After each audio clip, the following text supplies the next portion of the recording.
My abilities, which nature has given me, have become a heavy burden for me. When someone says they envy my talent, I want to shout back, "You have no idea who you envy. How can you envy a convict? My talent is worse than any hard labor. A convict still has a chance to escape, but how can you escape from yourself?" That's what Wolf Messing said about his talent. Wolf Messing was considered not just a man who could read minds, but also a clairvoyant, a prophet who could see into the future. Many people were so fascinated by the talent of this man that believed him unconditionally. Messing himself admitted that sometimes he saw something that made him have to tell even the closest people untruths. When Wolf Messing still lived in Poland, he was asked for help by Prince Adam Czartoryski. Czartoryski disappeared brooch, which cost a fortune. The prince asked Wolf Messing to find the jewel, and in case of success the clairvoyant was promised a huge fee. Adam Czartoryski was ready to pay 25% of the brooch's value. Prince Czartoryski decided not to involve the police in the case. Despite his wealth, the prince was known as a man of good temper. He was sure that the brooch had been stolen by one of his servants. Adam Czartoryski realized that if he entrusted the matter to the police, all the servants of the castle would be under suspicion. The prince didn't want to offend innocent people with suspicions, that's why he decided to call me, Wolf Messing recalled. When Messing appeared in the castle of Czartoryski, the prince invited the clairvoyant to his office. Here Wolf Messing received a list of all the servants. He was instructed to spend the whole day in the castle and listen to the thoughts of its inhabitants. Czartoryski did not want anyone in the castle to know what was going on, so he introduced Messing as an artist. All day that artist wandered around the castle with a sketchbook and a pencil in his hands. But instead of sketching the chambers of the castle, he wrote down the thoughts of the servants in his sketchbook. They were very different. Wolf Messing admitted that some of the thoughts of the servants were so obscene that his face was flooded with paint. The day was coming to an end, but the clairvoyant had not been able to pick up the trail of the kidnapper.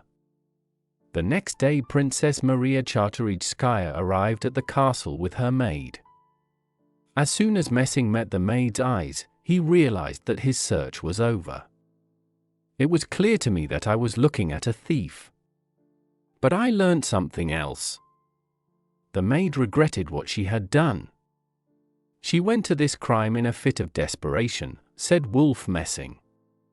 The fact is that the girl's father was seriously ill. All the family's savings were spent on his treatment. The girl's parents were in distress. And that's when the maid decided to steal. But the very next day the girl repented of what she had done. She saw how the whole castle was overturned because of the missing brooch. And now the girl realized that it was impossible to put the brooch in any of the chambers of the castle. It would certainly arouse the prince's suspicion. From Messing's book, I Am a Telepath, I took a moment to speak to the princess's maid in private. Weeping, she confessed to me the theft and begged me to save her from disgrace. She asserted that otherwise she would kill herself, and I realized that this was no boast. The poor girl might indeed have hanged herself, for life with the stigma of being a thief seemed impossible to her. And I knew that never again in her life would she stain her hands with theft. Sometimes a person can commit a misdemeanor or even a crime on a moment's impulse. The essence is not in the misdemeanor, but in the nature of man. Wolf Messing was moved by the girl's story. The seer promised to help her. He decided to plant the brooch in some unusual place, and then find the jewel with the help of his abilities. But Wolf Messing also realized that the prince would start asking questions about who the brooch had been planted by. If the seer answered Adam Czartoryski that he did not know where the jewel had come from, then, of course, such an answer would not satisfy the owner of the castle. After all, the prince knew that Messing was able to see what others could not see. A way out was soon found. A man who served in the castle had a son who suffered from dementia. Czartoryski was his benefactor. Wolf Messing realized that the prince would not question this unfortunate man. When the culprit was found, the seer hid the brooch in the mouth of a stuffed bear. Other things were also put there to make it more convincing. Among them were a silver thimble, a teaspoon, and other items that added to this treasure trove. It now gave the desired impression. All that remained was to tell the prince about everything. When the prince looked into the mouth of the scarecrow, he was immediately struck with a hunch. Is it really Ada's? That was the name of the servant's feeble-minded son. Wolf Messing had only to nod in reply. How fortunate that there are no thieves in my house. Mr. Messing, thank you for restoring my faith in people, exclaimed a radiant Adam Czartoryski. Wolf Messing received a generous reward for his work. But it was hardly equal to 1% of the brooch he found. This piece of jewelry was studded with diamonds. Messing was struck by the fact that the princess kept this brooch in an open drawer. No wonder that this expensive item became a temptation for the poor maid. Wolf Messing believed that any person, even the most pious, could have been in the place of this girl, because not for nothing in the main Christian prayer says, "Do not lead us into temptation." Some years later I saw the maid in question at one of my speeches. I recognized her immediately. She was sitting in the second row and was holding a huge bouquet of roses in her lap. Having handed me the bouquet after the performance, she left immediately. I didn't have time to ask her about it, but I did know that she was doing well.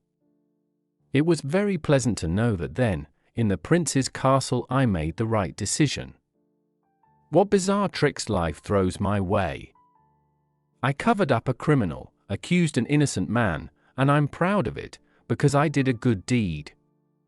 And the wolf went away satisfied, and the goat survived, they used to say in our house in such cases. This was not the only time when Wolf Messing had to tell a lie. He had to deceive himself to save his brother Brule, who had become involved with swindlers, from prison. Messing had to hide the truth and at his speeches, especially during the war. In the 40s, the seer was often visited by those who wanted to know about the fate of their loved ones. At that time Messing adhered to a strict rule, to tell people only good things, only things that would give them hope. The life of many people at that time was held only on hope. Did I have the right to take it away? Therefore, like other prophets, sometimes I had to lie. I had to tell untruths even to family and friends whose relatives were missing. And when my deception was revealed, many of them took offense at me. I have a soul. How could I, for example, look into my mother's eyes and tell her that her only son was gone? One of my relatives often recalled an old wisdom, "Bad news can wait," Wolf Messing admitted.